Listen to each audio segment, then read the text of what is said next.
starting the class properly, depending when our daddy will join us. Hallelujah. So, media, can you help me with my slide? All right. So, if you are looking at what we have over on the screen, both online and physically, you will see that we are going to look at the content creator mindset. I believe that anything you are studying, whatever you are doing, has a mindset attached, even as a human being. You have a particular way and manner to which you reason things. Hallelujah. So we're going to look at the content creator mindset. And for those that don't know me, I am Shamaki Rimapentin. I have a startup called Speed TV Nigeria. So I'm a media person. And in this house, I am the HOD media. Hallelujah. Okay, so this next slide. Now, if you look at your screen, you have a woman who is also a content creator by herself. And she said something, I just want us to look at what she said. She said, when you fund an African innovation, you are unlocking global creativity. Africa is the future of tech, design, and storytelling. You will believe with me that if you enter Netflix today, you will realize that Netflix do more of African content. If you check, we used to value Hollywood movie very well, but these days if you enter Netflix, you see a lot of African content are innovating everywhere. I believe all of us have watched, what's the name of this movie? This one that they use, Africa Wakanda. You know that they decide to come and use the African story because they are aware that Africa is the future of creativity. So this lady Maya said, if you fund Africa innovation, you're funding, you're unlocking future creativity. Next slide. So I believe you are seeing some of this slide, and I believe you may be a doctor, you may be a pharmacist, you may be a lecturer, you may be a student. Now we have by the other side, the young man shining teeth is a Poroko doctor, which I believe we don't know his real name. True or yes? Most of us only know a Poroko doctor. Now I will encourage each and everybody, when you go back, watch this interview from hashtag to healing. You will get the full detail and story of this young man. He's a medical doctor, licensed, and he's still practicing. But he's a content creator. The money he makes out of content, he does not make in the medical field. Hallelujah. Now, by the other side is Dr. Ola Brown. That's another woman doctor with, she have MBBS she's a medical doctor licensed. She went further to do MSc in finance, and she's currently doing PhD in marketing. So you can imagine the kind of gap she is, and she focusedly makes more money on content creation. Let's go. Media, please. All right. I was looking for example of lecturer, but I didn't find one in Nigeria. Sorry, unfortunately. That man you see on that screen is Professor Van Bezin. I believe those of you who have gone to ABU will believe with me Physics 111, Physics 131, 132, and all of that. You might have come across this man. Mark Nix, that's what really helped me to pass physics in ABU. I didn't know much about him then, but while I was preparing for this, he came up. As you can see, that man has 1,163,000 subscribers on YouTube with 10,000 videos. Now, that man you see there is a professor of physics in a university in Los Angeles, and he's part of the team that produced a processor in F-14, F-15, F-16 fighter jet for Israeli, for US, and for Saudi Arabia. Now you can imagine with all the things he has, all the busy schedules, you can see that he's still a content creator on YouTube with over 10,000 videos. Let's go next. Now I believe you know the two face you're seeing on the screen. We have Ruth Kadri by the other side, and we have those who know most of the movie. I won't call them. Now, both of them are graduates. Both of them are content creators. Ruth has over 3 million, while Omoli has over 1 million. Let's go. Now we have Alinu, who is popularly known as the king of Kannywood. And I believe most of you just know the surface story of them being that they are influencers and all of that. Now they are actors, they are MCs, but they are professional content creators. And then by this side we have this Yoruba man. He's one of the Yoruba demon according to what they call, but let's go. And then we have Mr. Foni. And then we have Serkin Daria. If you look at these people's story, they are inspiring. Not that they just started and become so big. Sabino said in 2015 when he was posting videos, he said he only have 2 likes. One like is, sorry, comment. His auntie will comment and say, you dey. He will say, I dey. 2 comments. But today you can see that he's everywhere. So we will get into that mindset. Let's go next. Now we have by this side Prince Eneolua, and then we have Vicky James by the other side. Now, Prince Eneolua is a PhD student at the moment. He graduated with first class. Both his BSc and his MSc first class result with scholarships. He didn't go anywhere in Nigeria. But guess what he chose doing? He said he's the lip gloss boy. Now most of us see him only online as if this guy is just a Gen Z doing their Gen Z thing. But he's also a brain box. If you look in their house, he's the only one without a PhD. In their house, the whole house, everybody have PhD. But I believe he's the most influential based on his influence online. He has so many brand deals with different brands and all of that. And we know Vicky James. I won't say she's a dropout. She said they put it that she went to pursue passion, but she dropped out from biochemistry in one of Nigerian universities. Next. Okay, so the content creator mindset. We're going to look at 3 things. Why content matters in 2025. We're going to look at types of content creators, and we're looking at finding your voice, purpose, and audience. Next slide. All right, so let me use here. So I said attention is equals to currency. Do you understand what I meant? For you to get someone's attention is actually equal to currency. You will understand. I will proceed further. Now, currently we know that we are in a very crowded society. When we make crowded, we're talking about the online is so overcrowded with different kind of content. If you look at the Pakistani kind of content, you see they're always doing Charlie play, going to Nigerian content. We like entertainment, we like this and that and all of that. So it's really overcrowded. Now, if we want to look at content in 2025, we'll be looking at consistency. That's the only thing that gives meaning to content creation in 2025. Please, can you put it full? Thank you. All right. I said in a crowded digital world, those who consistently create content gain visibility, influence, and opportunity.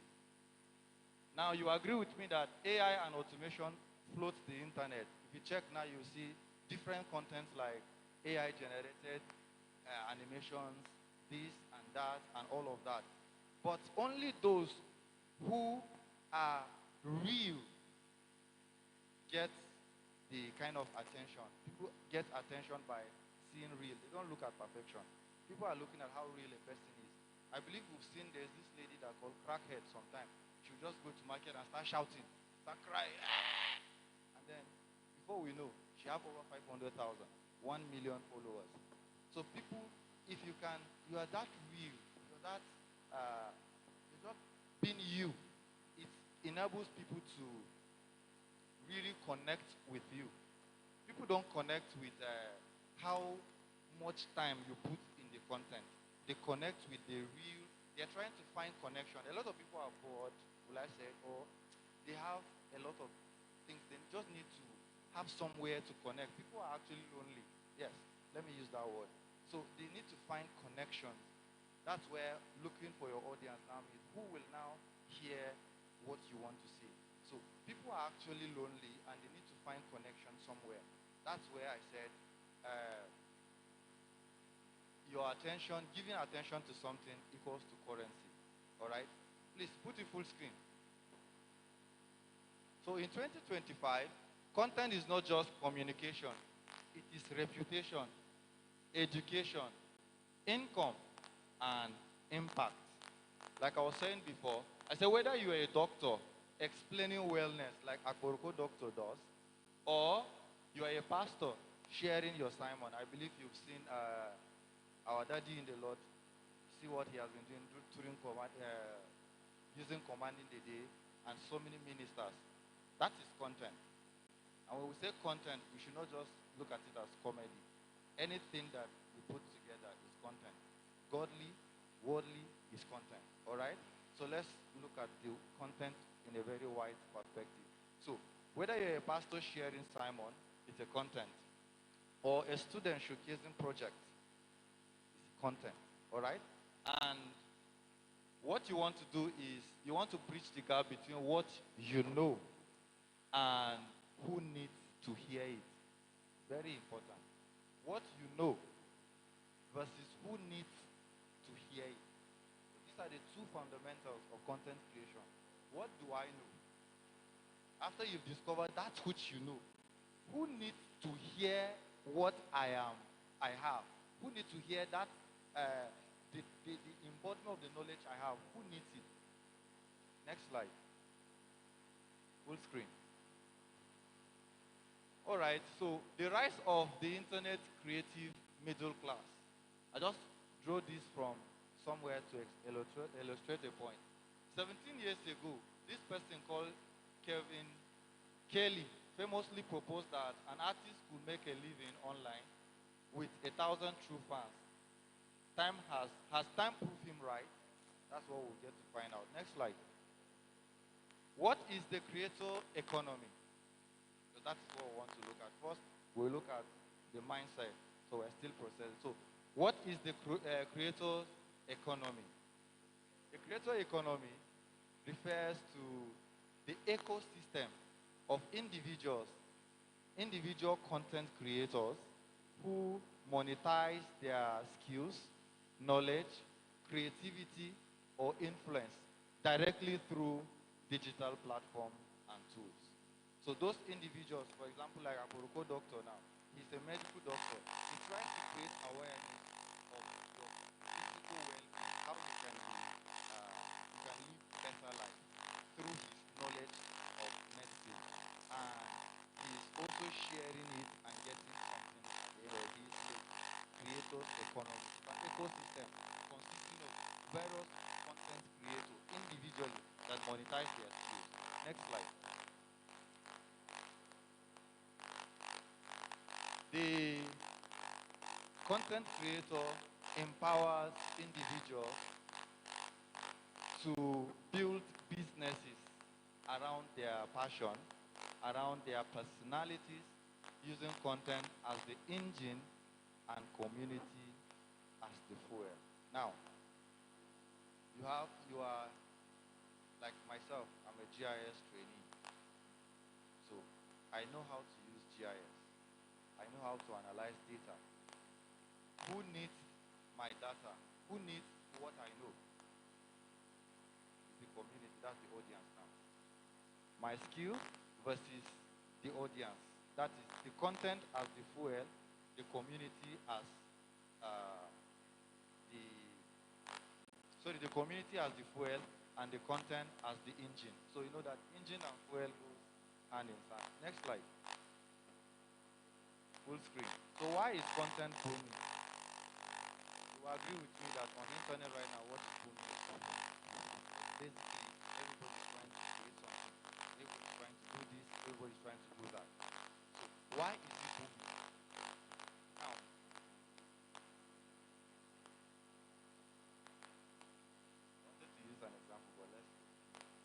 has low barrier. Now, compared to physically, if I am to make sales in Zaria, let's say I sell kunu, right? I sell kunu. Now, how many people know that I sell kunu? Because there are thousands of people in Zaria, right? So I will have to now start doing posters everywhere in order for someone, hoping that someone will see. Then for the person calling too is another issue. So the barrier in physical business and content online, it's different. So content gives you, it has a low barrier in terms of when you enter, as to how many people can enter and all of that. Make it full screen, please. So more tools than ever, like the AI, video editor, no codes apply. Before I remember, before if you know, like a few years ago, you have to have a knowledge of Premiere Pro for you to be able to make video. But right now we have several tools that your phone can do all of that. So that enables that accessibility to it. The slide. Audience crave authenticity. People trust creators more than brand. Yes. That's the reason why you see that. Okay, I wanted to share it. Day before yesterday, I received an email from a company in China. I just started YouTube not too long, and then what they saw one of the video I made for our media training here, and then I saw that they sent me an email. I thought that it was not just like all these people that are doing that. So I didn't pay attention at first. So later I read the email, and I realized that we are looking for small content creators to advertise their brand. They offered me their software to use for 2 years. As a content creator, that's a huge boost for me. And that if you want to buy that software, you need like $2,200. They are called YOLOcast. They are a live streaming platform. We're live now. We're using their software. They gave me 1.2 terabytes of live streaming bandwidth for 30 days. After I signed the contract, they will make it 2 years. Now, that is one of the things you can get with content creation. When you sit physically, for brands to come and see you, it's hard. So people trust content creators more than brands. For example, I'm going to use the NTA to Channels Television to advertise. They'll call 1 million for you, and you'll be wondering, is it just that few seconds I want to do? That's the reason why they trust content creators more than brands. I hope we're together. Next slide. Full screen. So who is a content creator? We say we're going to look at the types of content creator. Who is a content creator? Influencers. They are content creators. Lifestyle, travels, vlogs, all of that. Musicians. We have influencers in all realms. Alright? From the spiritual fathers and all of that. They are all influencers. They influence people. What influencers basically means that they influence people.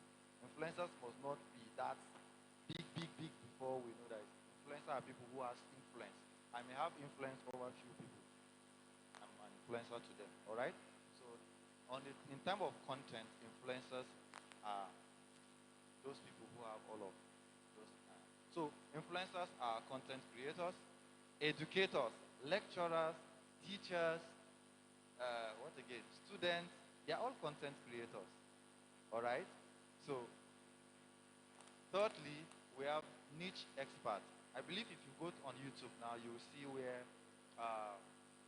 somebody is showing you how much YouTube pay me. That person is a niche expert. Or somebody is telling the kind of niche to stay in 2025. That person is a niche expert. He's trying to let you know, okay, if you follow this niche, you get money. That person is a niche expert. All he's doing is to show you niche and get more value for himself. So we have niche experts to show you whether you want to be in the fashion, or you want to be in the food, or you want to be in the video and all of that. So those are niche experts.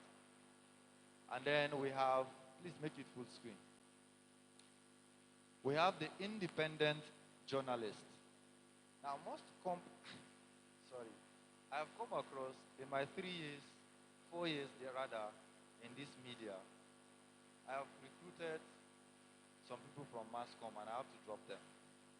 All my staff, we don't have Masscom among them.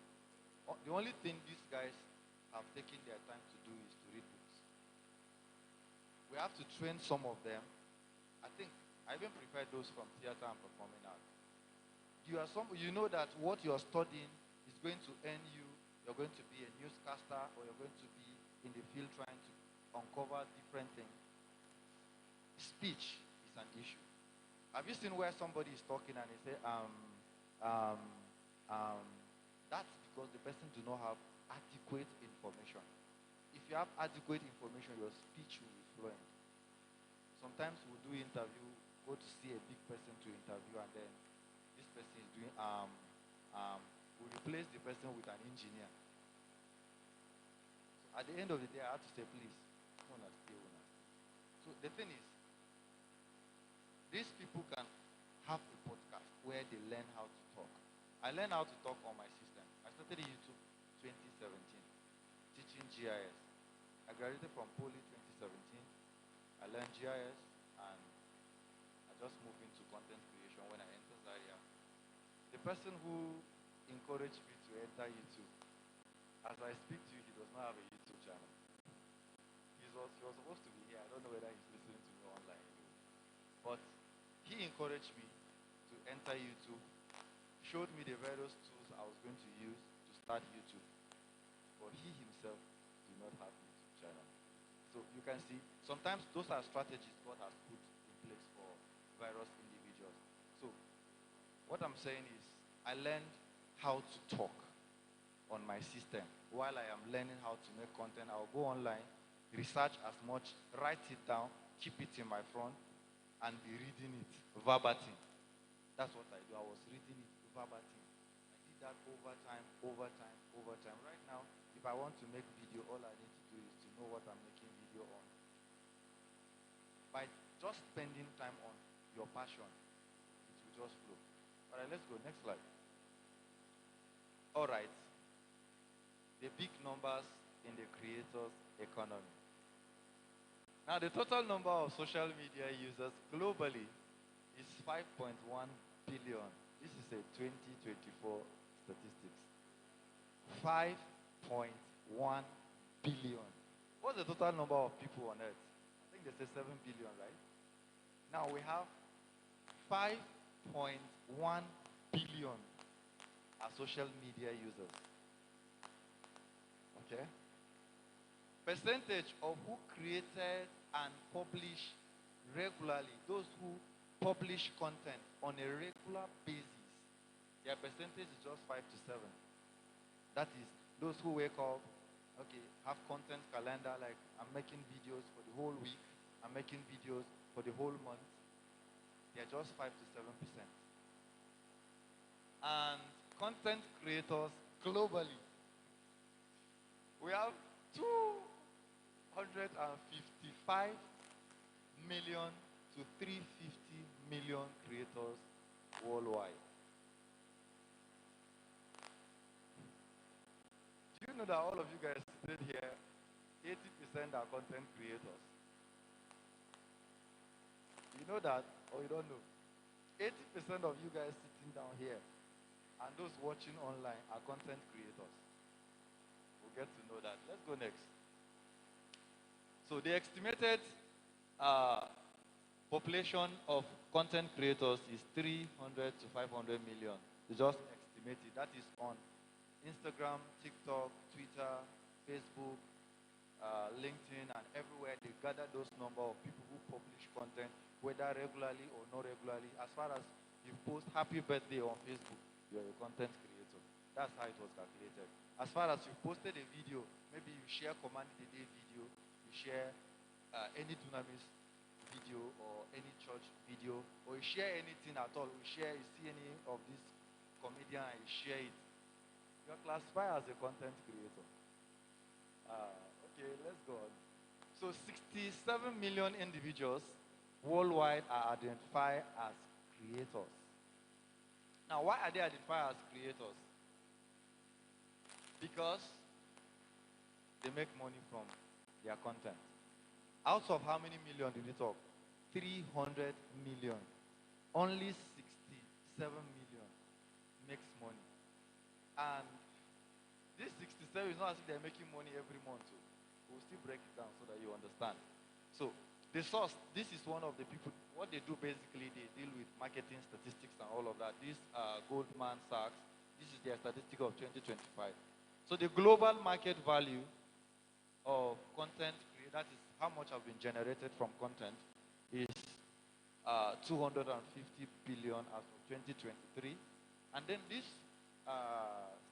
value is supposed to rise to 480 billion by 2027. So how much has been generated from content? Just like though we generate budgets for Nigeria and all of that.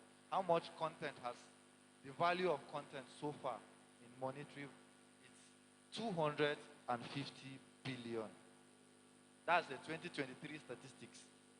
We are 24, 25. These statistics for 2023, I tried to look for the updated statistics. I do not find. So let's go next slide. So how the 300 million plus content creators were calculated. Now we have the professionals who are the full-time creators with stable income. Those who generate content on monthly ground. People like Ruth Kadiri in Nigeria, people like Funny Bones, Mark Angel Comedy, all of that. Those are people that make content, they are stable with it. So their population is just 4 to 6 million on average. That is those that have stable income. That's why you see somebody, now, they don't buy a car, and we think they're Yahoo. No, they're content creators. And then we have the semi-professional, those who occasionally YouTube dash them something, or Facebook dash them something, or any of the social media dash them something.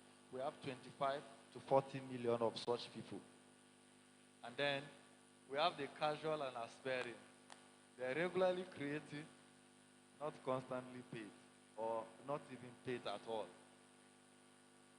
which is where almost all of us here are falling into. We posted a lot of things. We are calculated inside. We have 250 million. So my question is, are you getting paid to your content? So you're inside 250 million of content creators that are not getting anything from your content. Let's go further. Okay, so the statistics, we already explained that. We have creators earning full-time 4%, creators earning less than or greater than 50K per year, 35%, and all of that. It's just to give you that statistics to have the breakdown. Let's go next so that we can quickly finish. So this is the big number, the total, just decided to do a pie chart of the numbers. Next. So now, where are creators making it? YouTube has 2.7 billion users. TikTok has 1.9 billion users. Instagram has 2.4. Then Subtract and Patreon for those who write. If you're writing, you can use Patreon. And then those who have educators, like if you teach how to, most of the how to niche, you use Patreon to ask for support and they are being given. So imagine all of us have Gmails and we use it to subscribe for one person or the other. Look at that number, 207 billion. You can imagine. All right, so now how do creators make money? Through ad revenue. Now YouTube, once you have 1,000 subscribers and you have 4,000 watch hour, that is, people have watched your video 4,000, it amounts to 4,000 hours. You will be given a form to fill for ads creator. That is, you join their partnership program. And in that partnership program, they place ads on your videos. Now, these ads comes from company like Multina. Even you can tell them to advertise your own video for others to see. Now, that's how they get paid on YouTube. Ad revenue. Then we have brand deals and sponsorship. Just like I said, I was giving that 2,000 worth of their software. It's a brand deal. So some comes with money and all of that. So all right. So and then affiliate marketing. I believe most of us have had expert near, but that is not affiliate marketing.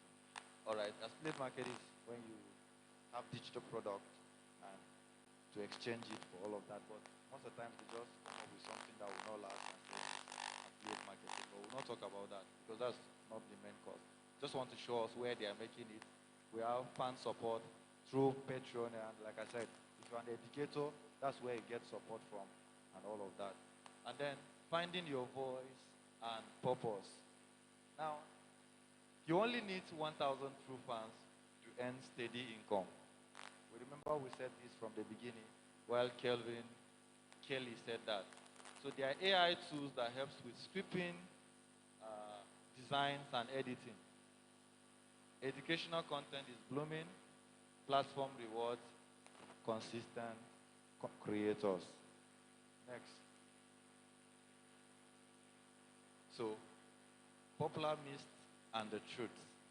Now, most of the times, you will see people say, you must go viral. But is it really true? You must not go viral. Viral is good, but you just need to be what? Consistent and not perfect. Because if you have the mindset of, I must go viral, I must go viral. If you do not go viral, what becomes? Discouragement enters. Alright, so have the mindset of consistency. Be consistent. You must not be perfect. When I started, there was no microphone. There was just me and my system. I record directly my voice into the system, and I keep on going. I was discouraged at a point, but thank God I didn't give up. So you need a fancy camera. Not true. Some iPhones, some phones that we hold are even more expensive than the camera. Imagine you are holding iPhone 17, iPhone 16, and you say you still need fancy camera. Well, even the Android phone you are using, you can still do whatever you want to do with it. The most important thing is start and don't stop. Just start. Alright? So, more followers, more money. Nope, not true. Engagement. More engagement really, really matters.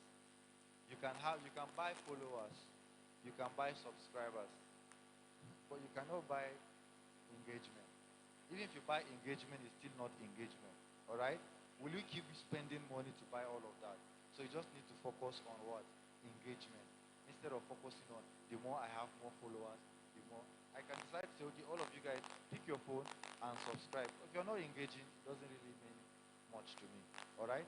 So it's not just, am I saying follower doesn't matter? No, it matters. But focus on what? Engagement. It's too late to start. Yes. It's not too late. The community is just growing. The content creation community is just growing. So you're not too late. As a matter of fact, you are early. Being a creator isn't a job. This is where a lot of people get it wrong. A lot of people get it wrong. But we have top creators and like CEOs. Mr. Beast, with over 100 million subscribers on YouTube. I believe if you follow his content these days, you'll see that he's gifting islands, like plenty properties. You just pick random out of his subscribers and take them on an adventure, cover it, and then if you win, you get it. He's just 26 years old.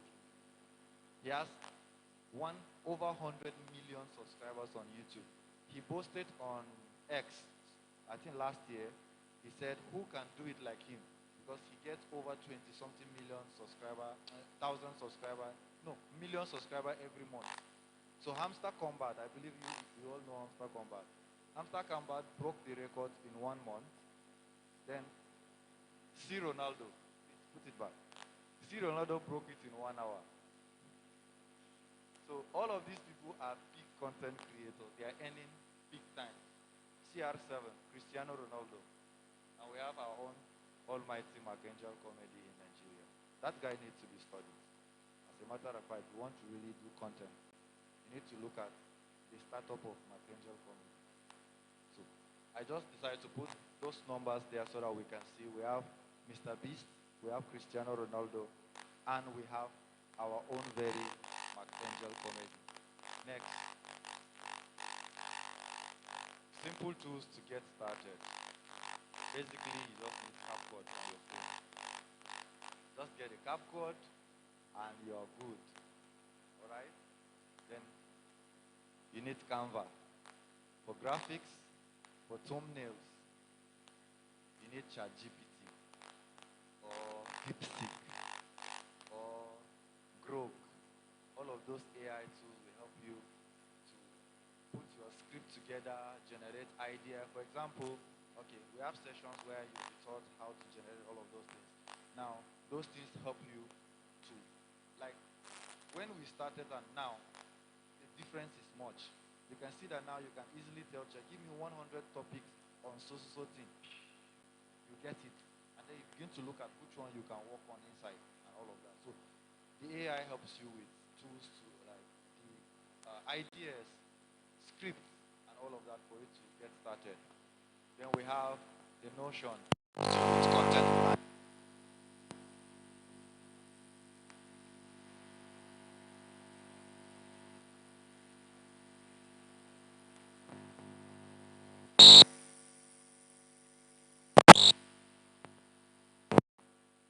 How your video is doing, how are people coming or not coming. So those are basic tools that enables you to get started. Alright, so we have the Guru and the Patreon for your sales of digital products. Next, so final thoughts. Stay focused on your message, not on likes. Many people keep looking for likes on social media. Yes, it's good, but stay focused to your message. What message do you want people to hear? Stay focused to it. Stay focused to that message. When you jump from one place to the other, you lose focus.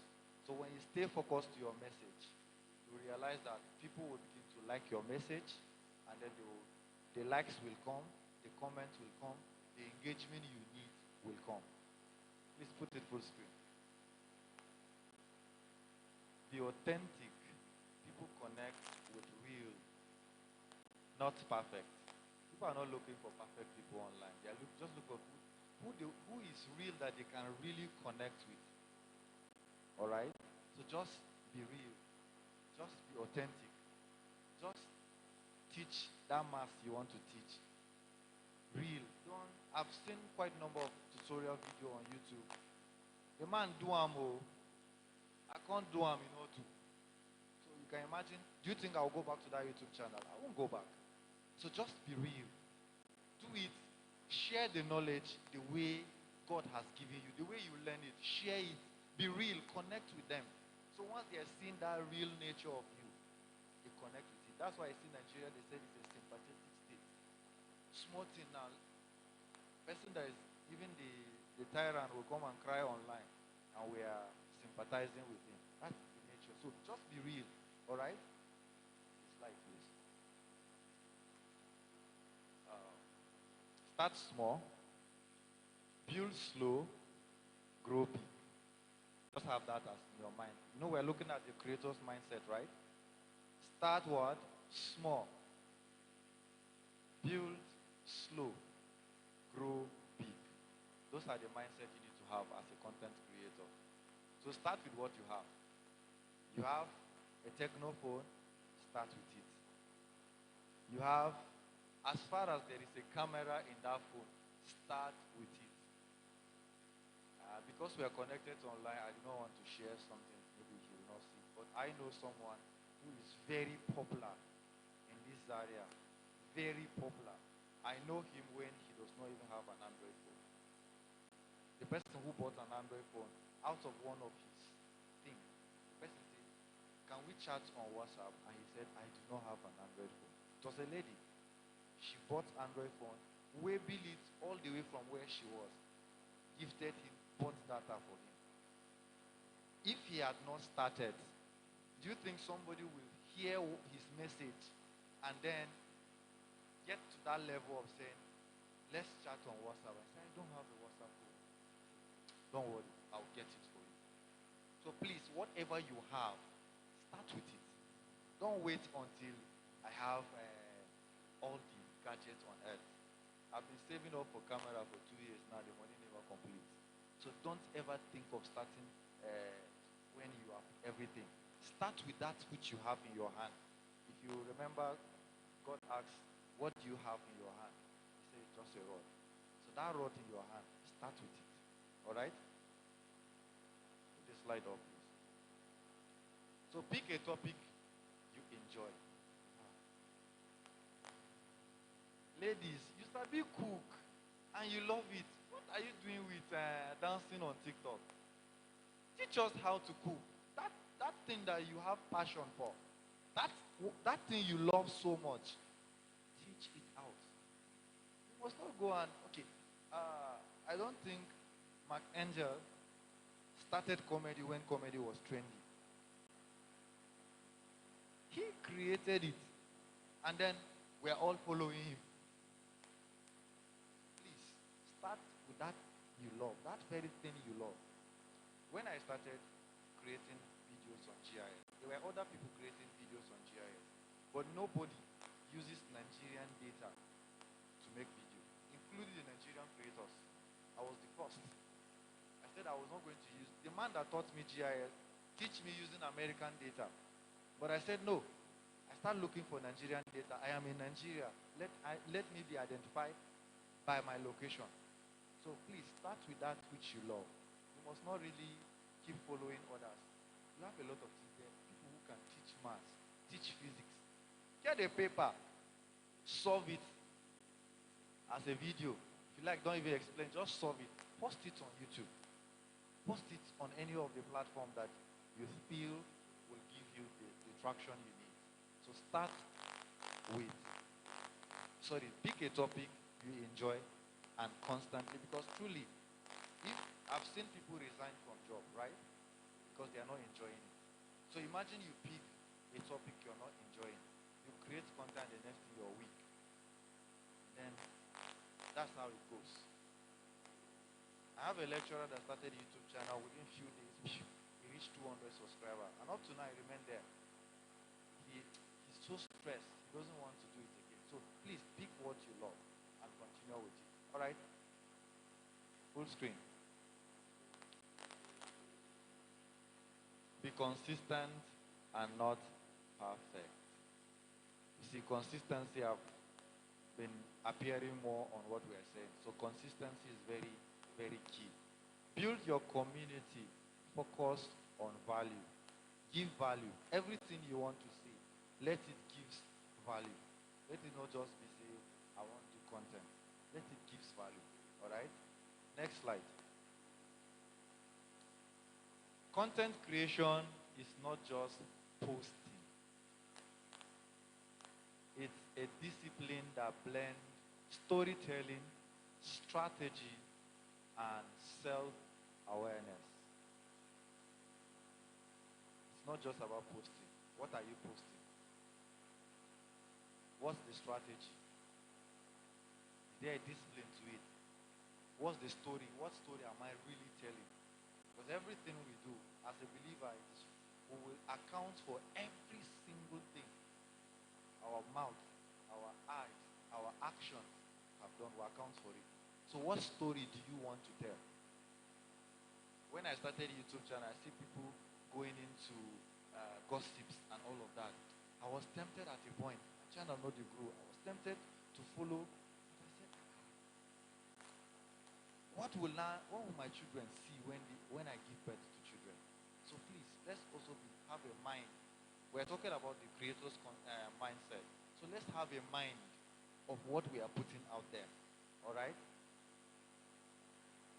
Full screen.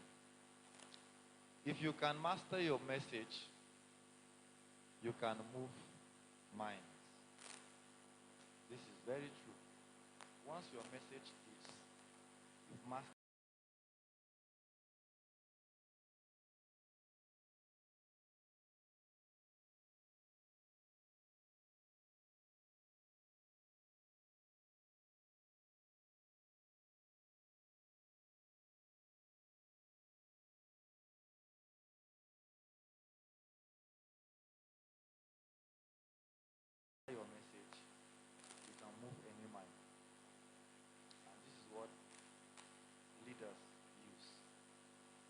they master their message. The Bible says, study to make yourself, to show yourself approved as a workman that needed not to be ashamed. You want to be a content creator, you're not researching. That's not, you're not really ready. You just want to post random things. You're not ready. Research. You have to have time for all of it. Next slide. So thank you.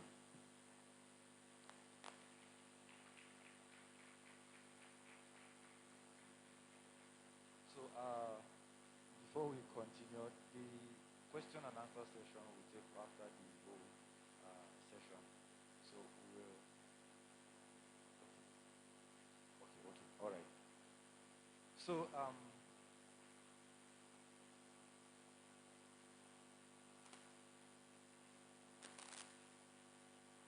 maybe let's take some questions while the second speaker gets ready. Let's take some questions.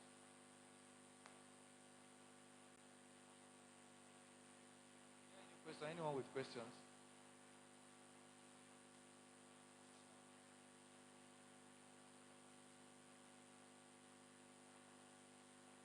Please, if you have questions or anything you need clarification, let me know.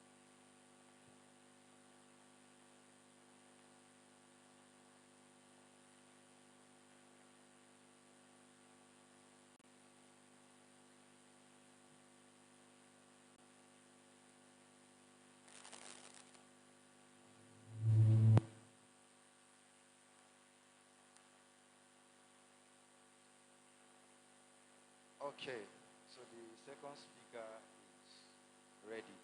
But before he comes up, let me set him up a bit. Hallelujah. I met him sometime in 2020. You know, when I started Spay TV Nigeria, we were just going up and down looking for who to interview. You have business, just come and interview. So I met him on a Sunday. He was taking pictures. And we exchanged contact, and then we also we followed each other on Instagram.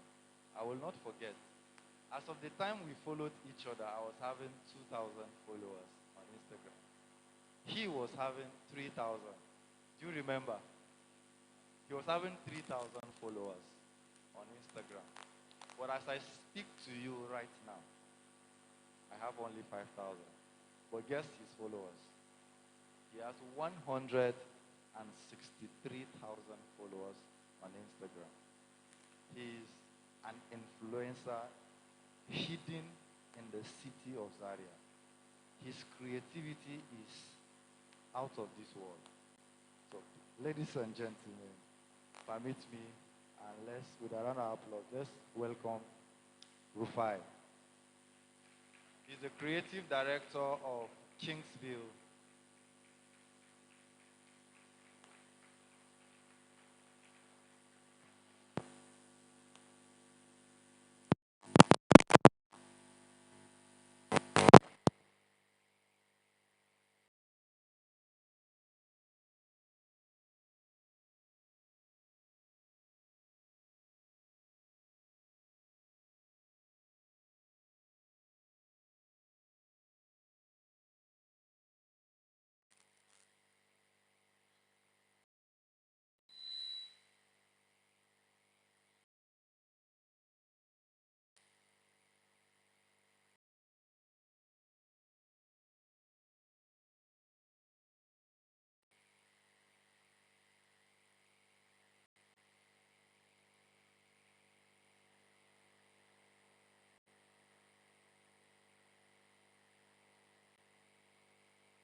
or need. So here, you now know what you want to do. You now say, oh, okay, if it's storytelling about love, I want to take part in. You focus on that direction. If it's, you know, talking about war, talking about peace, talking about hate, etc., etc., it could be anything at all. But once you are comfortable with that particular thing you are doing, then that is your niche. And that is what everybody who come across your work, everybody who see you, that's what they picture you as.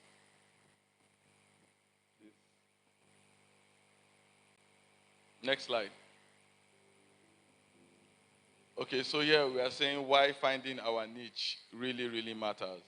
From the one, number one, we say create clarity and focus. As a creative, it helps your mind to open more, broadens your knowledge, and also help you understand where you are heading. Not also that, it builds your confidence because now you can now go out there and create any day, anytime because you are more confident, you are more vibrant with your work, you are more expressive. So it's hard for you to not know what you are doing when you are on the field. So it builds your confidence. It makes it easier for you to stand out. And this is where a lot of people make it out in the industry because if you are not standing out with what you do, if like, okay, you are doing basically what everybody is doing, they become bored of it. But when you stand out and you can share your idea, you can express yourself freely, that is when people will start to take you very serious. Also, increases your impact and build your creativity. As mentioned earlier, it helps against art block in the sense that art block in the sense that you don't know what you are doing. Let's say you keep creating from one pattern and you keep going and all of a sudden you start to feel like you are stuck. You can't like move forward, you can't go backward, you are just in one particular place. Then you have to revisit your process and see how you started and understand more what you want to do or what you need to do to help you escape that particular phase. So understanding your niche helps very well against ad block. All right, next slide, please. All right, the two pillars of finding your niche. And these pillars,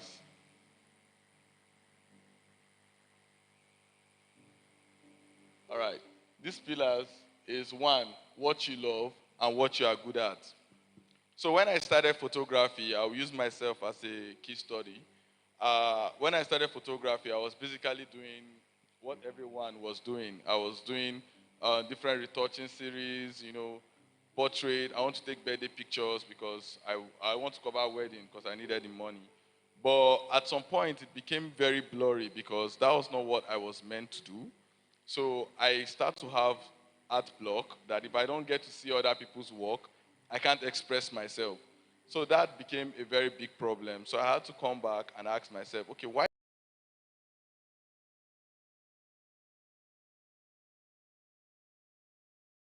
did you even start photography in the first place? And that was where I got that build up. And that was where I had to revisit. And then I had to clear everything I have known. I was willing to unlearn so I can relearn again. And then I started from there and build it up till I get to where I'm heading. First, I observed myself, and from the beginning, I knew I can write. So I was like, okay, if I translate my writing into stories that people can view visually, then I can stand out in the industry because I feel like my own stories, only me that can tell them. So that was how I was able to create from what I love and what I'm good at to have the audience I have today. Please, next.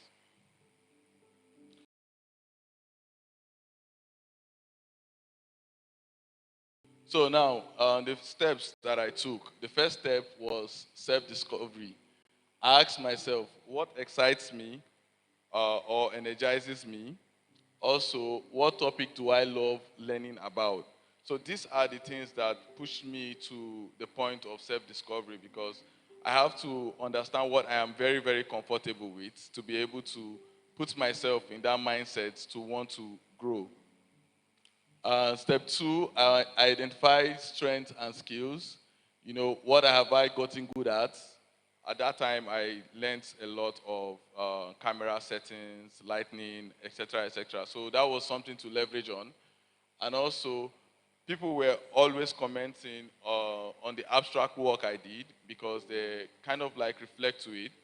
So also, what comes naturally to me, like I said from the beginning, I had to go back to how I write so as to build my mind, and continue from there. Next slide. So yeah, I researched more on the path I have chosen. At that point, I had to look at other creatives that do what I like and see how they present theirs. What can I do to make mine better, and how I can improve it in a way that it will stand out in the industry. And also, I collaborated with my friends, which also broadens my creativity and also helped me build. And I was ready to unlearn. Yeah, that was the part I mentioned, because I know some of us will feel like we've known this all our life. We can't like let it go, but sometimes you should be willing to set that aside and start all over again. It's not a bad thing at all. Maybe this new process might save your life or something. Then step four, that was where the experiments start.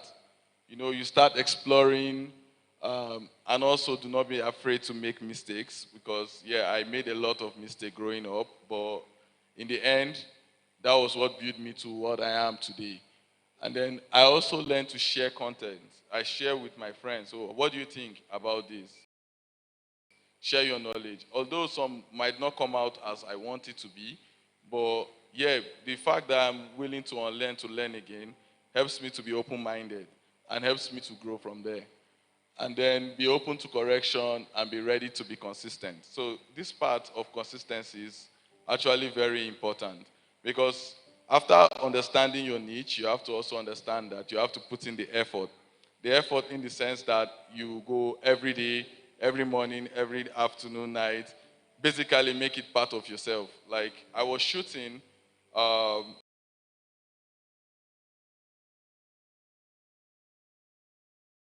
almost every day of every year from 2021 down to this time. So it is amazing how I was able to be consistent, and that's because I understand what I want to do as my niche, and also how I want to be represented in the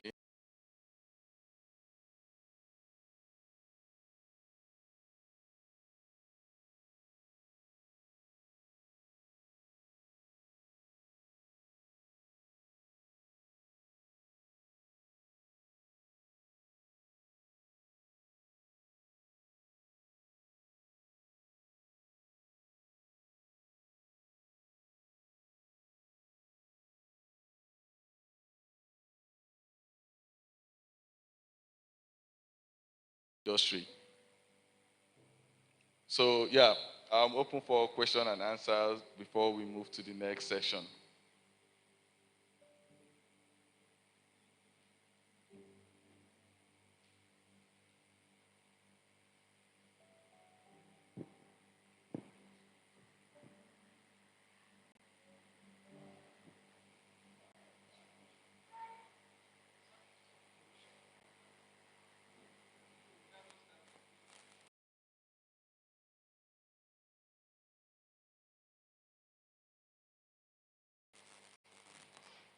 Okay, the types. All right. It's depending on the field you've chosen. Some people go for fashion. Some people go for visual art. Some people go for music. Some people. It's basically different aspects of uh, the creative life that you want to live. So let's say you want to be a music artist now. Under music, you have people that listen to rap, people that listen to trap, people that listen to, different things, Afro music, etc., etc. Then when you want to go into, let's say, photography now, there's different kind of photographers. There is the ones that do retouching. There's the one that do beauty. There is photographers that do conceptual art. I do conceptual art. There is also fashion photographers, etc., etc. There are as many niche as possible. But you just have to understand the one that you are going for. Let's say now you want to be a cinematographer, for example. You want to ask yourself, do I want to shoot film? Do you understand? Or do I want to shoot, things that make people, pause and ask themselves, why is this person going this direction? And once you have people ask such questions, that's the beginning of you getting your audience, because now they want to stick to that journey to be able to, see how it ends. So from there you have one audience, you have two audience, you have three audience, like that. I hope I answered your question. Awesome.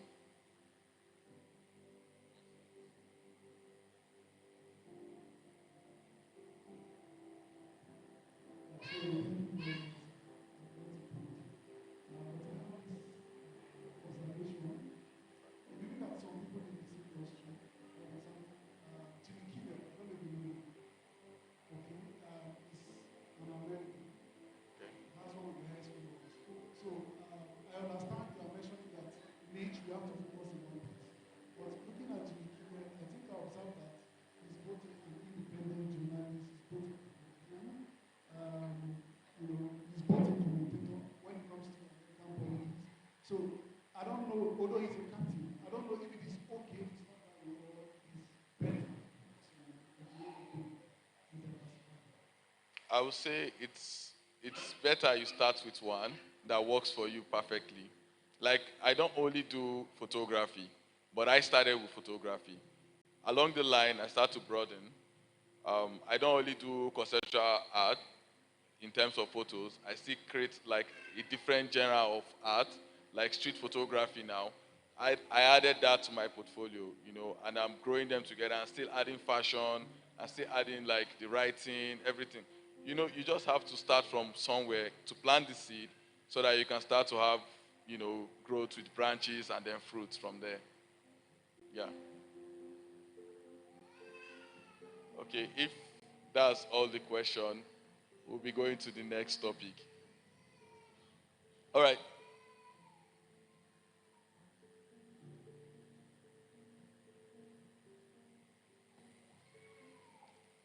Okay, this slide we'll be talking about mastering the content calendar. So yeah, I'll start by defining what a content calendar is. It's a planning tool to organize content by date, platform, and type. Can be digital, can be physical, and it helps you visualize your strategy over time. So now this is very helpful for us that we feel like we have really create time for this. In this sense, there is a possibility because what I do, because I juggle between school and my life, which is very stressful. But yes, I was able to do it because of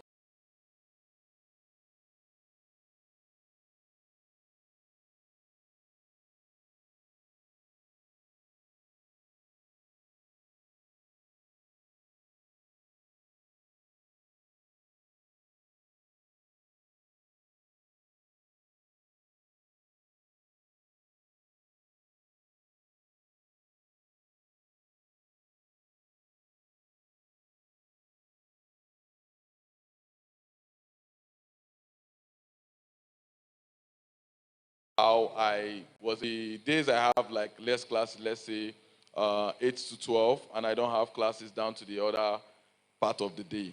I take advantage of the evening sessions and create. But when I notice that I don't have time at all, my weekends are very important to me. So what I do is I can create about 5 to 10 amount of content, different content, and then I layer them up in such a way that when I am in school and I'm studying, you don't get to know I'm in school because everything keeps rolling. It keeps rolling. So when I get to the next weekend, I continue. Content calendar helps you to do. It helps you to organize. It helps you to arrange your ideas. Let's have that. All right. Go back, please. Awesome. Why you need a content calendar? It saves time, reduces stress, ensures consistency and relevance, helps you align with business goals, avoid last minute content scrambling. I think I already mentioned some of this, but yeah, it still helps you to be consistent because if you are consistent, people get to see your work because the algorithm work based off consistency. If you are consistent today, tomorrow, it pushes your work to the top. Let's have it. You have to know your goals. You have to know your goals. Engagement, followers, growth, website traffic, all of these things is on your analytics. If it's Instagram, if it's YouTube, if it's TikTok you use, all of these things is very important because they are there. When you observe them very well, you also know, okay, what type of content, that leads us to the key element of content calendar. You say, what type of content does my audience consume? Also, from all the platforms, you are able to set up dates. Instagram have made it such a way that you can um, you can set your content in different calendars and post it in a scheduled time. So when you are ready for it to go live, it go lives on its own, and we move from there. Next. Like I said, you have to understand your audience, who they are, where they are from, and what time they will be willing to come online to, interact with your content. Like for me, I noticed when I started, I was having good traction from Brazil, good traction from London, US, but very low traction in Nigeria. So what I started doing is I strategized my content in a way that I work with those people's time zone. So I'm posting when possibly they are awake, not when they are asleep, because I know that yes, my country people don't really interact with my content like that. And most of my audience come from these regions because of how well I was able to program my content. And that is all from understanding my audience.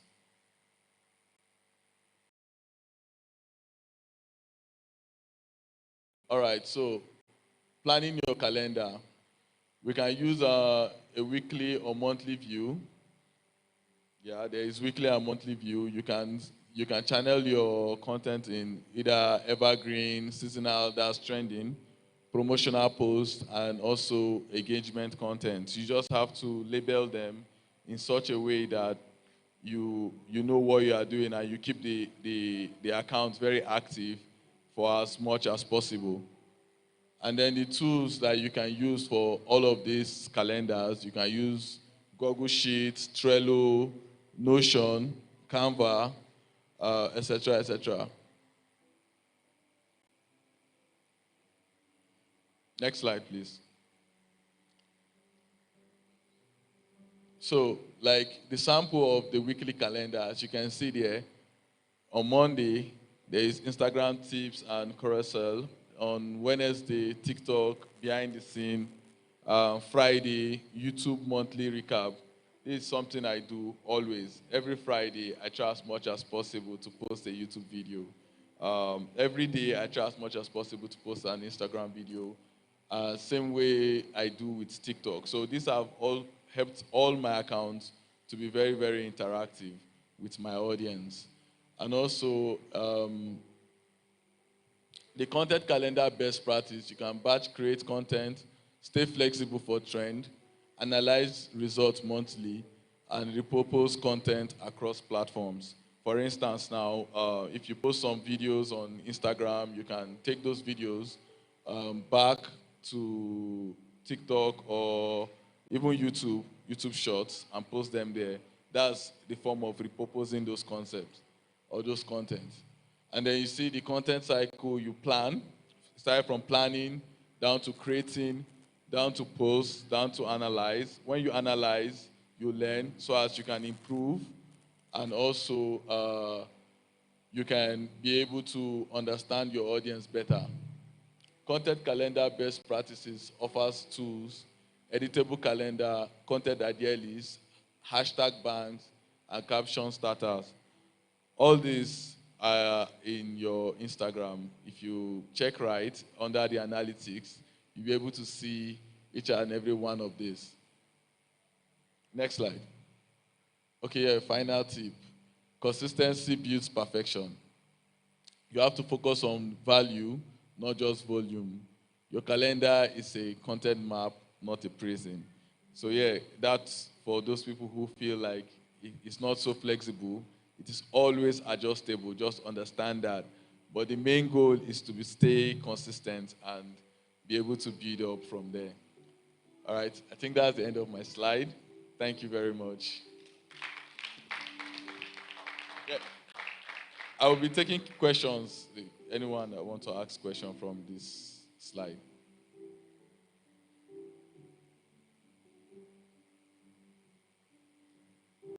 All right.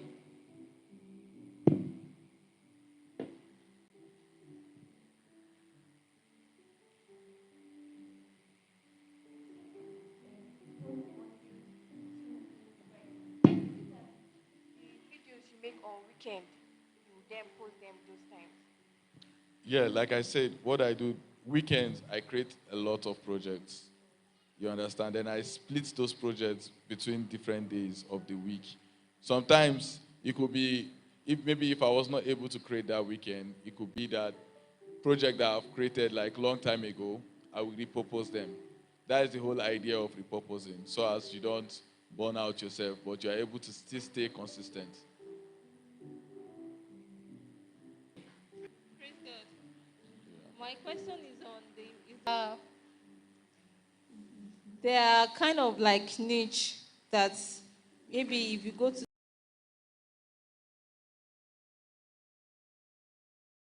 TikTok, you see there are niche as niches that actually move, and then you see audience, you get a lot of engagement. And so, what kind of niche or what kind of niche would you really advise for platforms? Okay, let's say YouTube, TikTok, Instagram, or is it that you have to, as a creator, you have to just use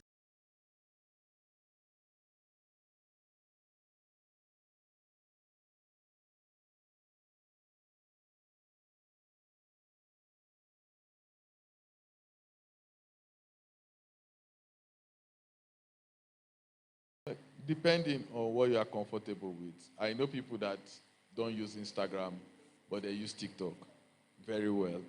You understand? So it's just depending on what you are comfortable with. Like for me, I would advise anybody to do YouTube because YouTube, at a certain stage, they monetize you. Unlike Instagram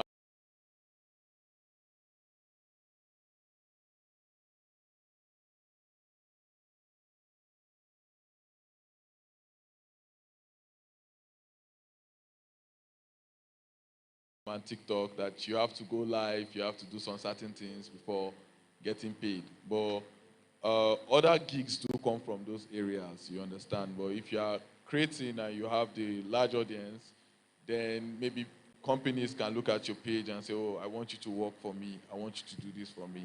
That's still a form of payment. That's still a form of monetizing. So, yeah, I feel what you are comfortable with is what is important. From everything we've said today is all about your comfort. You have to be comfortable doing it so as you can do it better. You understand? Thank you. All right.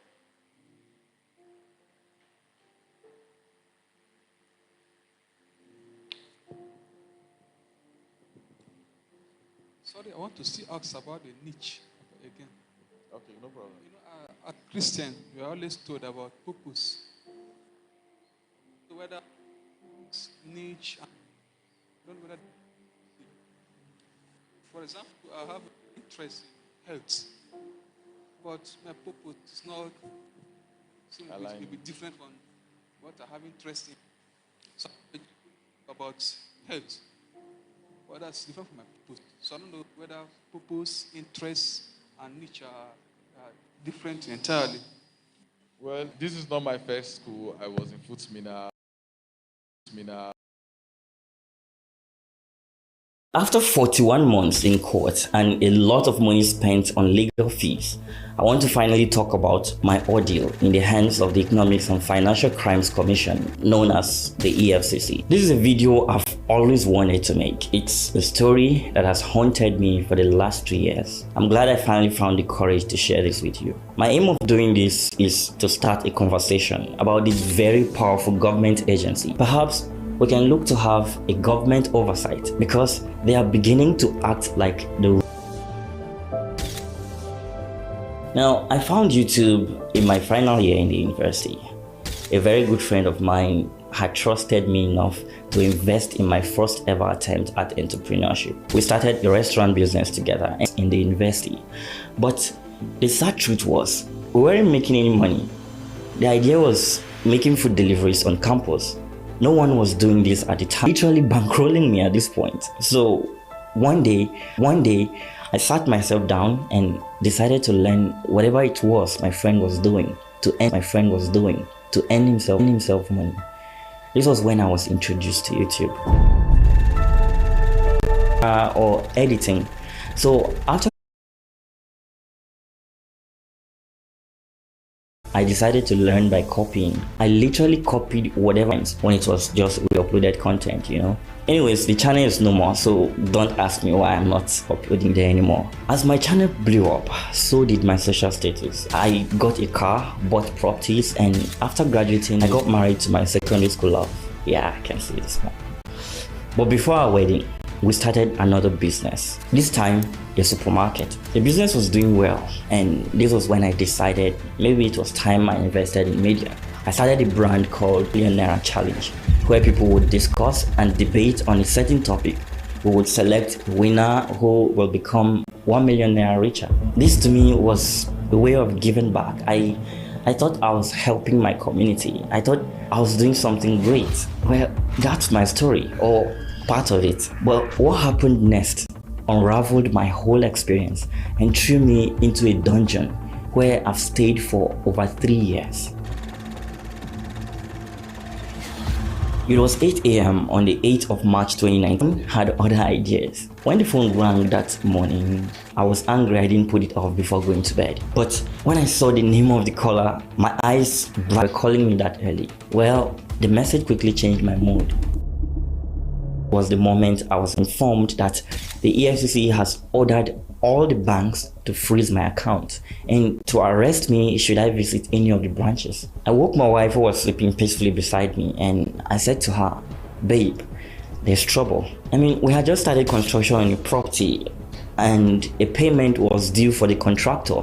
Now I can't access any of my accounts. I placed a call through to my lawyer and told him to expect me. And when I got to his office, narrated the whole information I had just received to him.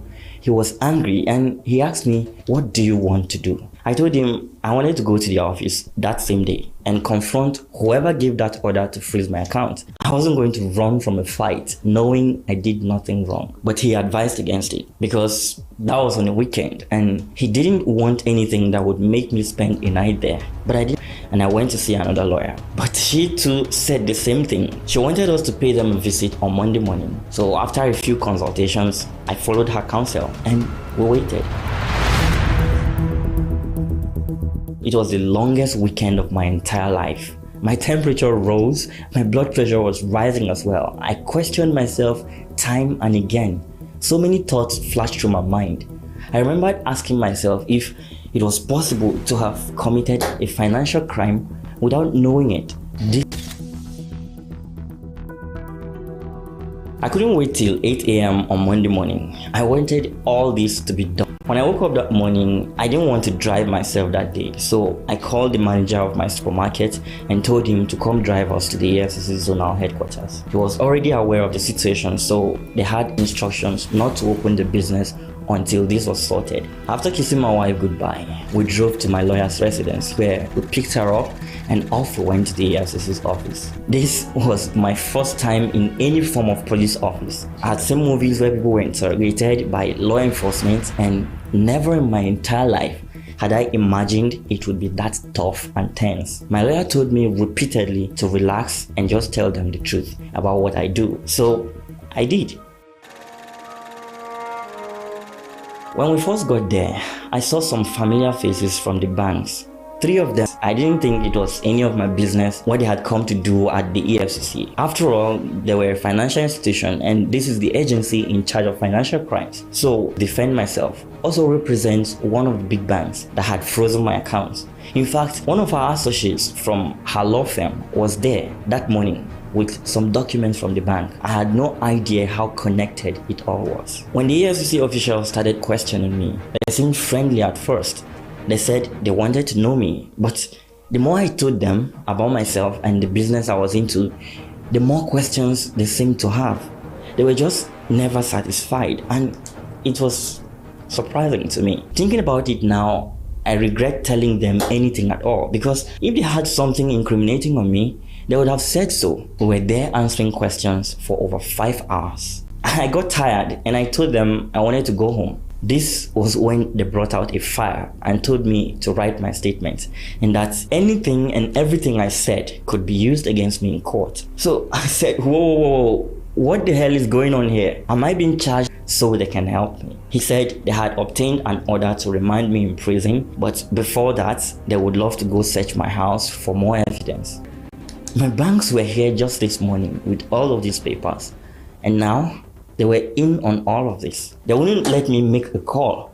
They just drove me in their van with guns to my house like I was some criminal they were taking to prison. While in my house, I insisted on searching their pockets before letting them in. I told them I didn't trust them and I believed they were trying to frame me. So they agreed. After searching them, they turned everything upside down. Went through my wife's undies. It was embarrassing and humiliating. My neighbors stared at me like a criminal who had been busted at last. My lawyer couldn't stop any of that. She was shocked as the EFCC kept insisting that they were acting within their right. After taking my documents and other properties, including my MacBook, my email password, and logins on my YouTube channels, we returned to the EFCC's office where I was detained and locked up in their cell.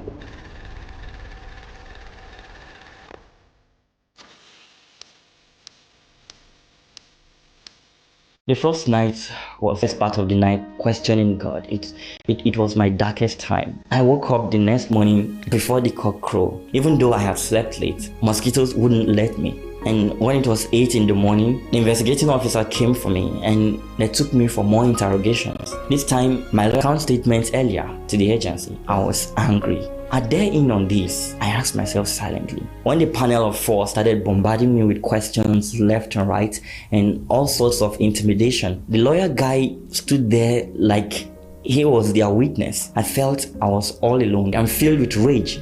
What has my friends got to do with this? I have no gang. This is YouTube, for crying out loud. You don't need a gang to make YouTube videos. I tried to protest, but the lawyer guy said nothing. He just stood there and told me to go along with them, that they already have the names of my friends. At this moment, I remembered that I had talked about my friend who helped me out in the beginning of my YouTube journey. I felt stupid for dragging my friends into all of this, but they were locked up too. They too were deceived into putting down statements with no lawyer on our side to help us out. When I saw what was going on, I called for my dad to come as soon as he could. We started fighting for bail, but every attempt was knocked back. The zonal head told the investigating officer and my lawyer that he was ready to teach me a lesson. For what? I don't know till this day.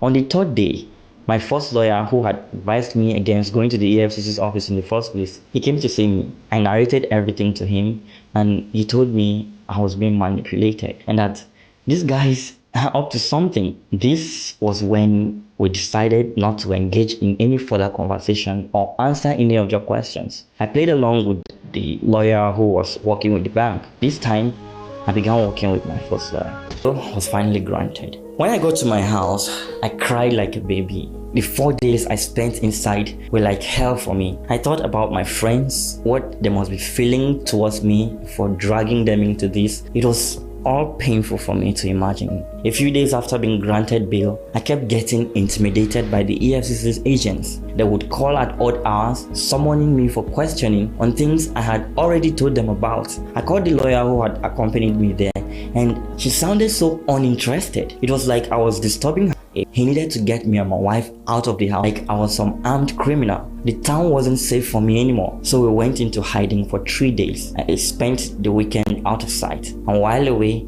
we started plotting our response. I was tired of playing the actor to verify everything I had told them. She penned down her statements and we left. As the week rolled on, I called my lawyer and told him if they won't take me to court, I will take them.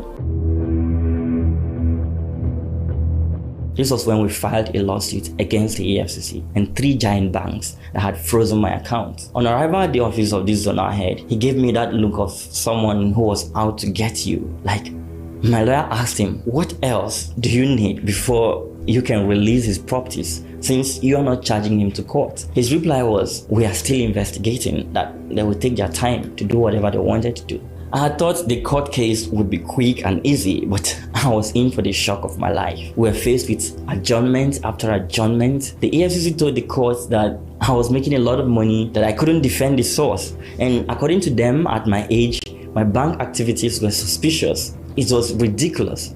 But that wasn't the one that got me. I had listening to all of this. I was burning within me, but my lawyer kept telling me to calm down and remain silent. After each court hearing, I would get calls from friends and people advising not to go against the system. Some said it would drain me and that the cost would crumble me, but I didn't back down. During those tough times, I felt very lonely and sad, and some cunning players tried to take advantage. First, it was an agent from the EFCC's office visiting me in my house and advising me to settle out of court. He said there was no way I could win a lawsuit against them. I listened passively and appreciated his concern, but the next one to come shocked me. I was approached by a so-called pastor who said he had people higher up there that would talk with the zonal head and force his hands. According to this, so I asked him if he was advising me to really go out there and bribe someone, a pastor. And he said no, that it was just like an appreciation. I told him I would think about it. Then I called my lawyer and asked him, are you sure we can win this thing? And he said, yes, except if there was something I was hiding from him. I told him of the conversations I was getting and how different. But the next day, I got a call from a man who claimed he was working at the EFCC's headquarters in Abuja and that they have heard about my case. He claimed he was one of those guys tasked with going through my laptop that was seized. So I asked him what he wanted and why he was calling me. He said they wanted to negotiate with me what I would offer them to get my accounts released and my properties returned. I listened carefully as he continued to ramble on about what they could do to end the matter. The amount they were demanding was $5,000. I laughed and I asked him if he was aware that I already filed a lawsuit and that the case was in a federal high court. He said we could take care of that if we agree on a fee. I told him to shove his offer up his ass and that I changed words, and I told him to stay far away from me and my case. On my way to court for another hearing on the following day, I got another call, this time from a former chairman of one of the local government areas in the state. He said he was just returning from Abuja and that my case was mentioned to him when he was at the EFCC's headquarters. He wanted to meet me and discuss what could what. I'm just not interested. My lawyer repeated same to him and he said okay, but I should think about his offer. After 3 months of back and forth in the court, the judge was ready to deliver her judgment. It was a fundamental human rights violation case and the judge sided with me, saying the EFCC had no right to freeze my accounts without a court order. And everything they had said in their defense showed no judge in his right mind would have granted them such an order when there was no evidence to suggest a crime was being committed. Other than the fact that I was too young to have money and my transactions were too much for someone of my age, they had nothing incriminating on me. So she ordered them to release all my properties and also awarded me some damages. I felt good. I was very happy. At least after 3 brutal months of waiting and fighting, I had gotten justice at last, but the wait was just beginning. And 2 giant banks. In fact, someone called me and asked for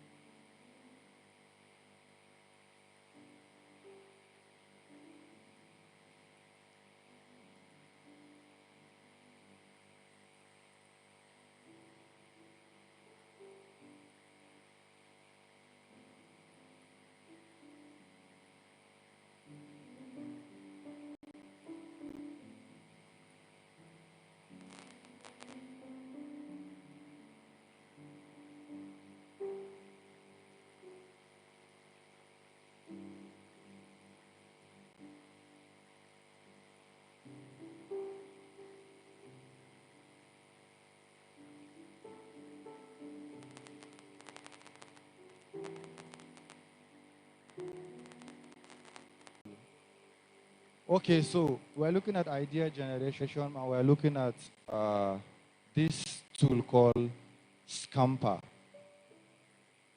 So Scamper is just a creative thinking and brainstorming framework.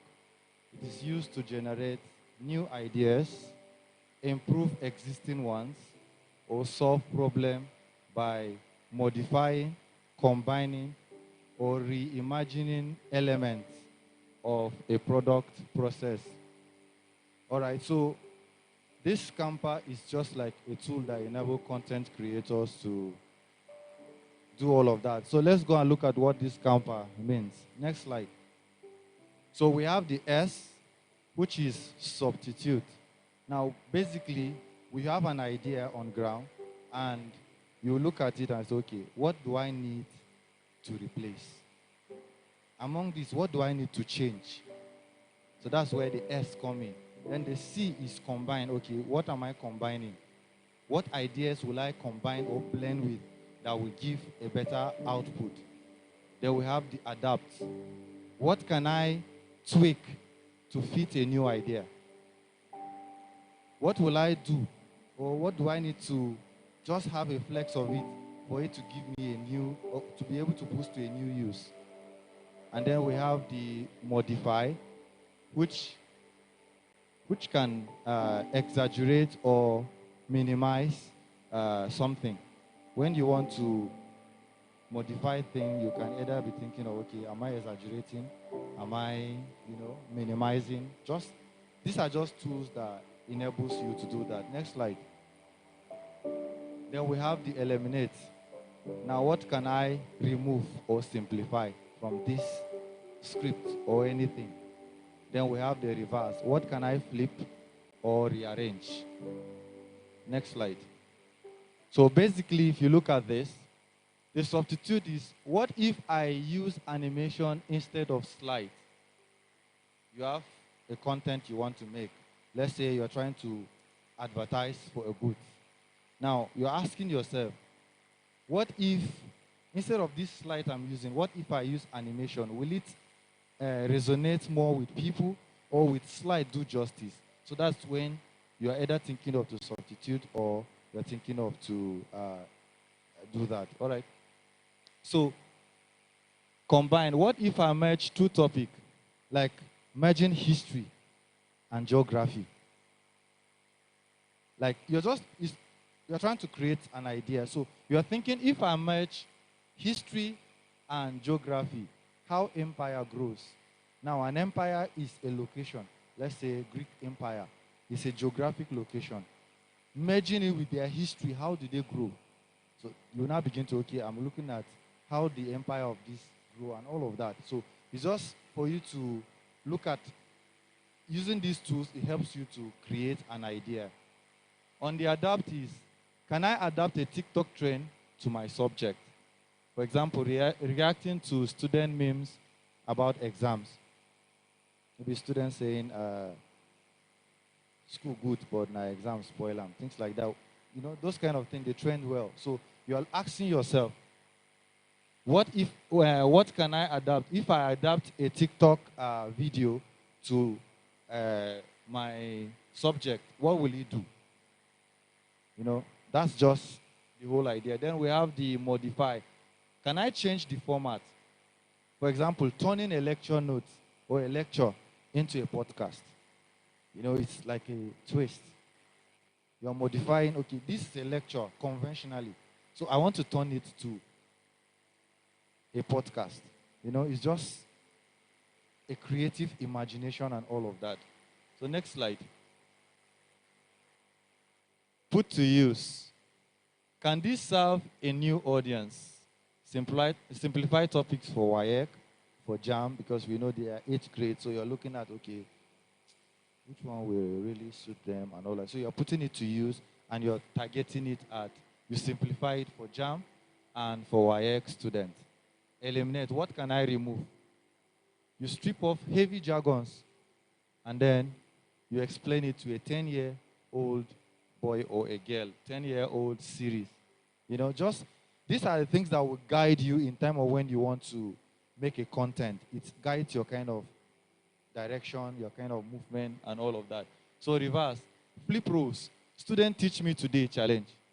You're a lecturer, you walk into class, and the student are the one going to teach you. So to know whether they are really following, are they really accumulating? So these are basic tools that will help you in time of when you want. So you use a scamper to enable you think creatively. These are just like, for example, when you're learning a software or you're learning a trade. Maybe if you go to all these roadside mechanic, you realize that those boys that used to come to them, sometimes you just go and you see that they are standing there. They're not doing anything. They're just observing. Maybe they observe for 1 year. Yes, that is the first principle to it. But when the guy become a master, at the time, sometimes they'll say, you must first lose this particular knot. But when he grows to a certain level, he begins to think that, what if I do not lose this knot and I lose this one? Now he's thinking, becoming a master of his own. But when he's starting, he has to follow the rules. Okay? So these are to help you and guide you have a way of creating ideas and all of that. Next slide. Oh, good. So I didn't put much slide to this. So the next we're looking at is how to generate idea. There is a dedicated topic to that, which the next speaker will do justice about it, but we need to look at it. How to get an idea? I've told us before from now, class, I said, do what you love. We have people who are good in mathematics. They are good in teaching. If you enter ABU now, you see a lot of students dishing out their knowledge for free, dishing it out to students. But they don't feel that if they put it online, they feel like some feel that maybe it's a waste of time. So how do you generate idea? Basically, like it or not, as we grow adulthood, they say na scam, abi? The reason why they call it scam is to be able to do what you love that follows that path you're going. Create content. I showed us a slide of Professor Michael, right? He's a professor. He's with over 1 million subscribers. So you can start Chin Chin, Zobo, all of that. Start teaching it. I've seen a lady inside school, what she does basically, all this Hausa kind of food. She just do it and mix it with something to make it more like an English food. I advised her to start content creation, but she refused. She was feeling that she's a student. The truth is, whether you like it or not, when you graduate as student, I'm talking to student now, there is no guarantee of work. Oh. Create your own work. Create your own work. So start with that which you love. What you love with AI now can enable you to generate. For example, a doctor wants, or a nurse or a medical personnel wants to dwell on, what do they call them? Prompting. How did I even meet? Okay. Brother in the house is part of the media, Brother Emmanuel. He is the CEO of Campus TV.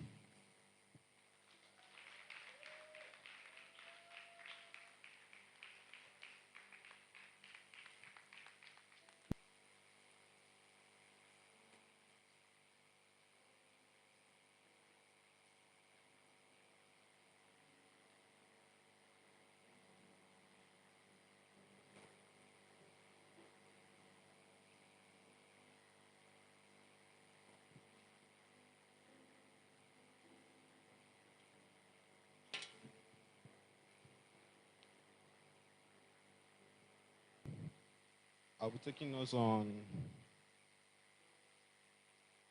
okay, from the past two speakers, they've talked about how to create, how to find your niche, and then how to, basically everything about you creating, you focusing on your niche.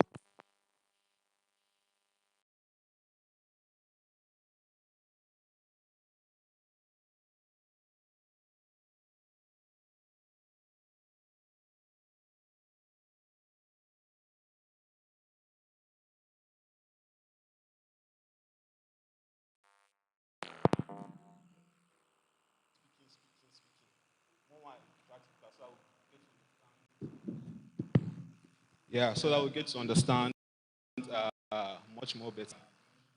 So I will be teaching us on the uh, writing of hooks, caption, and scripts. Hooks, caption, and scripts. That is more like the hack after you creating. You create a opening line of introduction that grabs the audience attention and encourage them to keep reading, watching, or engaging. This first line. A hook is the opening line or introduction that grabs the audience attention. A hook, it gives your brain just give you your brain just give you 4 to 5 seconds to be interested in either to watch that video in full or to swipe it up. So that is the hook. So what you need to know when you are creating is to have a hook. In the beginning, before you announce, like let's say an interview question, then the most funniest part of the question might be the first 3 seconds of the video before they now rewind like back to what's your name, so that's the hook. That's basically what hook is. I cannot. What's basically this is thing? I cannot. I want to create a video. Or I'm an upcoming YouTuber. I'm an upcoming YouTuber or content creator. It's not ideal. Apart from your first introductory video, get into that. There are different types of hook. There are question hook, statics hook, there are story hooks, problem solution hooks, and the rest. What is a question hook? A question hook is a question that makes the audience want to find the answer. Example of question hook. Example of question hook. Do you know that the most important story of a content creator? Do you know that the most important story of a content creator? Do you know how? Like, okay, I'm creating a video now. I'll just start. Your first question might be, do you know the most important way to go viral? It's a question hook. You already draw the attention of people that want to go. The person that wants to go viral will now be captivated. So as I said, there are question hook, there are status hook, there are different types of hook. Let's example. Struggling to go viral. Here is how you do it.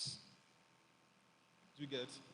Struggling to another type of hook. So because of time, we'll not be taking all the hooks, but then, like I said, we have a question hook. You can maybe go and search a question hook, a status hook, personal story hook, and then problem solution hook.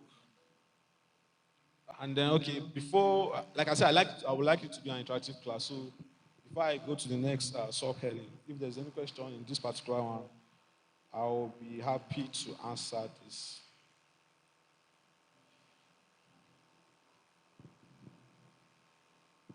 Okay, I assume crafting captivating captions. We already talked about the hook. So the hook is basically when you are creating. So I will explain that more. So what makes a good caption? What makes a good caption? Capture attention, encourage engagement, complement the visual content, be on brand and reflect your voice. Capture their attention. Algorithm is not a human being. Algorithm does not know you. Algorithm is computerized. It's what the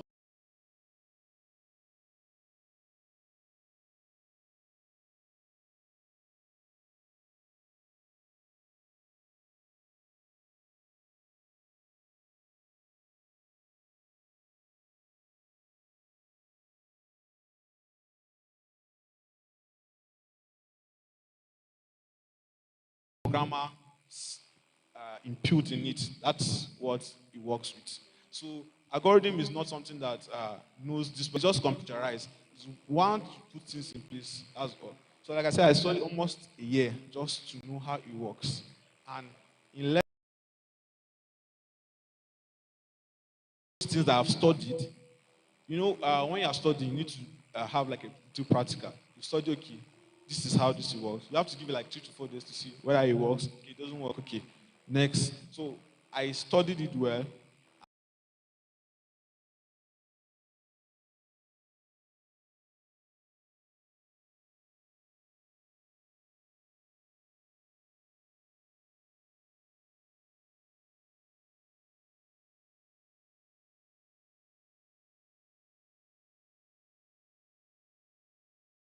creators or blogs, they use these things. Have a nice content, get the hook, captions, all these and keywords optimization will come to that. So how do when we're writing a caption, capture the attention of your audience, and then make it engaging. That you put a poll, like more like a call to action. I'll explain that better. You capture attention, encourage engagement, complement the visual, and then the caption should complement what it's. You need emojis just to make it more artistically pleasing. You have a call to action. You won't believe what happened. Today I tried Golden Mon with Milu. Just your caption will not be like audio is you took conflicts as early as 6 a.m. You can't just say I woke up to station to end. Use emojis and call to action is to just makes the video go viral. Okay, let me just give a little illustration how some videos in some platform works. Like I told you, it's an algorithm. So once I post a video, in the split of let's say 10 to 15 seconds or a minute, has given the algorithm that works with, it's not human beings and more like an artificial intelligence, AI. So the more you have those call to actions, I tried this, should I do this? Or what is your opinion about this content? I should content the tune of whatever context you are posting. Next slide, please. So after writing the hook captions, we go on to the scripts, engaging scripts. We need to have an engaging script. What makes an engaging script? A script is more like, okay, some people might think scripts are just maybe for filmmakers or people doing high production. No. Even you are shooting more like a talking video, or even a birthday shoot. If you go to a professional cinematographer, they have scripts. Script helps you in making definitely I write my script. Okay, I want to start with this. I want to start with this. So when I start shooting, I won't have what's next. I already know what's next. I already know what's next. I already know what to do next. So it makes everything for big industries. You just want to make your work smooth, faster, and easier. So what makes a good script? The structure, make it engaging, make it conversational. To have something that will make people to engage in it. Like I said, with the call to action. That's just what you make in your script. The script should not just be straightforward. If you look at some people that are doing vlogs, telling you, I woke up from bed, I brush my teeth, I wear my clothes, I go to work, I come back. You get bored with that. They don't tell you. They give you a story in it, so it makes it more engaging and more engaging, conversational, and it should just be structured. It should not leave the context of what you are talking about.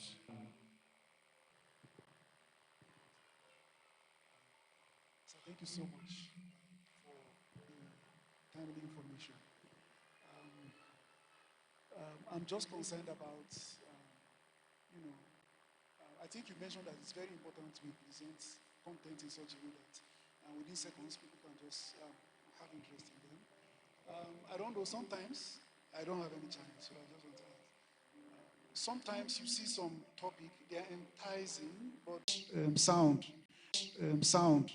So I used to feel like maybe if you have. I like that because permit me, but we also want to use those type of hooks. So it depends on your brand. Why I say it depends on your brand is because if you are already an established